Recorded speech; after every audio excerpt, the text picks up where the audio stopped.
মরা বাড়িতে খাবার খাওয়া ইসলামের দৃষ্টিতে এর পরিণতি ও কবরে আযাব। ইসলামে মৃত্যু একটি অবশ্যম্ভাবী সত্য। মানুষ এই দুনিয়াতে যতদিন বেঁচে থাকে তার প্রতিটি কাজের জন্য আখিরাতে হিসাব দিতে হবে।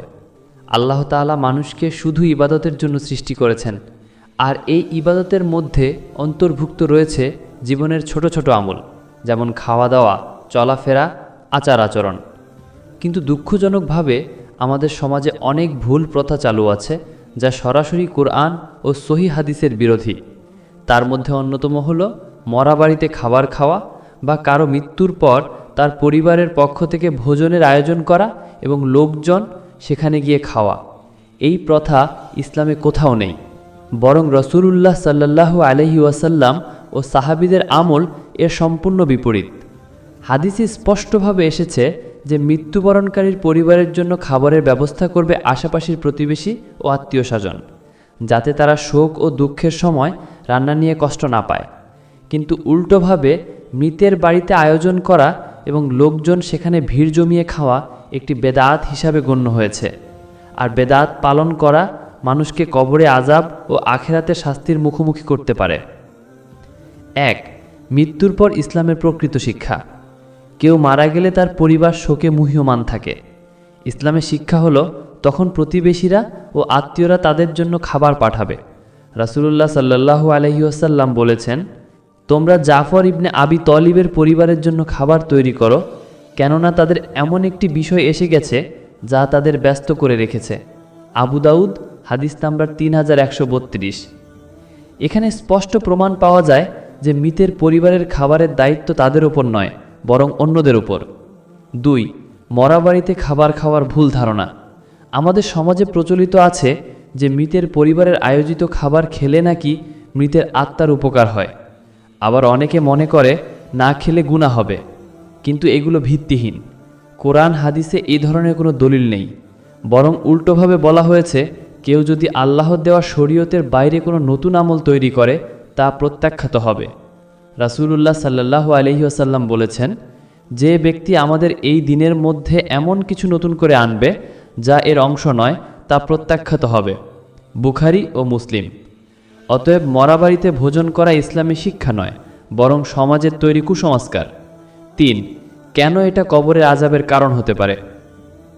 কিছু কারণ রয়েছে যার জন্য এই প্রথা কবরের আযাবের কারণ হতে পারে। 1. বিদআত সৃষ্টি করা। বিদআত আল্লাহর কাছে ঘৃণিত কাজ। বিদআতের মাধ্যমে মানুষ প্রকৃতি সুন্নাহ থেকে দূরে সরে যায়। 2. গরিব পরিবারকে কষ্ট দেওয়া।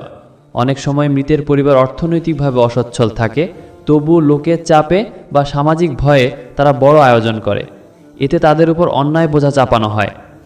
ইসলামে অন্যায়ভাবে কাউকে কষ্ট দিল সেটাও গুনাহ। 3. রিয়াকারী বা দেখানো। অনেকে বড় বড় খাওয়া দাওয়ার আয়োজন করে লোকের কাছে সম্মান পাওয়ার জন্য। এটা রিয়া বা অহংকার, যা আল্লাহর কাছে অতি অপছন্দনীয়। 4. আসল আমল থেকে দূরে সরিয়ে দেওয়া। মৃত্যুর পর আসল কাজ হলো মৃতের জন্য দোয়া করা, সদকা করা, কোরআন তেলাওয়াত করা আর নামাজ পড়া।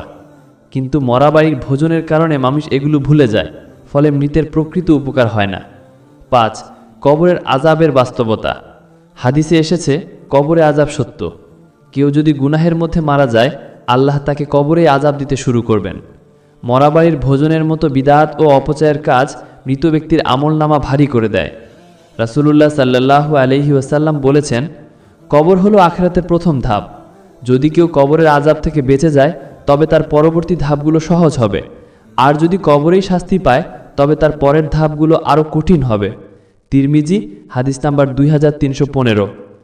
যদি মৃতের পরিবার বিদআত চালু করে, তার জন্য মৃত ব্যক্তিও দায়ী হতে পারে, কারণ তিনি জীবদ্দশায় তার পরিবারকে ইসলামের সঠিক শিক্ষা দেননি। 6. ভুল প্রথা ভাঙার উপায়। ইসলামী আলেমদের বক্তব্য ছড়িয়ে দেওয়া, কোরআন হাদিসের প্রমাণ মানুষের সামনে তুলে ধরা, পরিবার ও সমাজকে বোঝানো যে আসল উপকার মৃতের জন্য দোয়া ও সওয়াবে। সাহস করে বিদআতের আয়োজন থেকে নিজেকেও পরিবারকে বিরত রাখা। 7. সংক্ষেপে উপসংহার। মৃত্যু একটি চিরন্তন সত্য। আল্লাহ তাআলার হুকুম মেনে জীবনযাপন করাই আমাদের দায়িত্ব। মরা বাড়িতে খাবার খাওয়া বা ভোজনের আয়োজন করা কোরআন হাদিসের কোথাও নেই, বরং এটি বিদআত এবং মৃতের পরিবারের জন্য বাড়তি কষ্টের কারণ।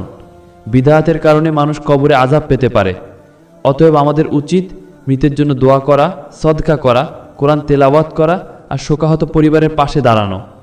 বিদআত ও কুসংস্কার থেকে বিরত থেকে কেবল কোরআন ও সুন্নাহের আলোকে চলাই মুক্তির পথ।